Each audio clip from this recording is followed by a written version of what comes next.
Bonjour, c'est Jet, le directeur technique de Merci Jack. Aujourd'hui, je vais vous parler d'un sujet hautement important, le diagnostic amiante.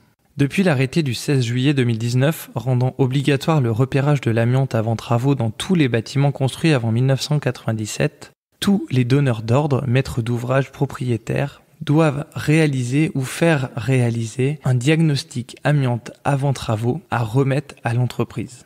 L'objectif est clair, réduire les risques d'exposition des travailleurs à l'amiante. Le texte a été très attendu par nous professionnels. À compter du 19 juillet 2019, donneurs d'ordre, maîtres d'ouvrage et propriétaires d'immeubles bâtis sont dans l'obligation de procéder à un repérage de l'amiante avant d'entreprendre les travaux.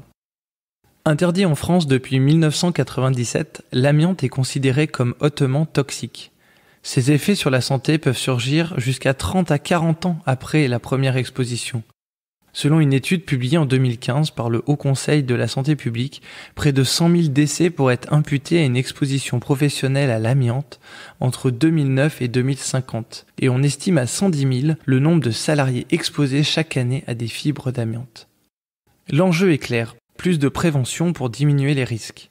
L'obligation vise à permettre aux donneurs d'ordre de réaliser le marquage réglementaire des matériaux et produits contenant de l'amiante et à l'entreprise en charge des travaux de procéder à son évaluation des risques professionnels et ajuster les mesures à mettre en œuvre pour protéger ses collaborateurs et prévenir la dispersion environnementale des fibres d'amiante.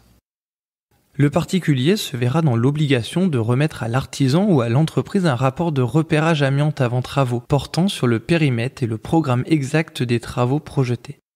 Ce repérage avant travaux couvre tout l'éventail des matériaux et produits susceptibles de contenir de l'amiante, du moment qu'ils sont impactés par les travaux et repose sur des investigations approfondies, destructives. Avec cette obligation, le législateur entend sensibiliser le particulier aux risques qu'il court ainsi que sa famille. Via cet arrêté, les entreprises du BTP sont tenues à une obligation de sécurité et de résultat dans la protection de la santé de leurs salariés. Toute intervention s'effectuera dans le cadre de la sous-section 4, du Code du travail.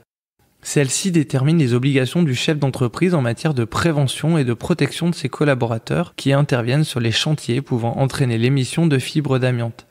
Elle comporte des obligations en matière de gestion de déchets amiante, de suivi de l'exposition des salariés, de choix et de maintenance d'équipements de protection, de rédaction de procédures de formation. En conclusion, il faut bien différencier les diagnostics amiante avant vente et les diagnostics amiante avant travaux. Dans tous les cas, demandez à son client la date de construction de l'immeuble. Si ce dernier est construit avant 1997, demandez un diagnostic amiante avant travaux au donneur d'ordre. Il faut savoir refuser le chantier sans ces documents. Les risques sont énormes pour les entreprises comme pour les donneurs d'ordre. Merci pour votre écoute. On se retrouve très bientôt pour parler de nouveaux sujets de notre quotidien.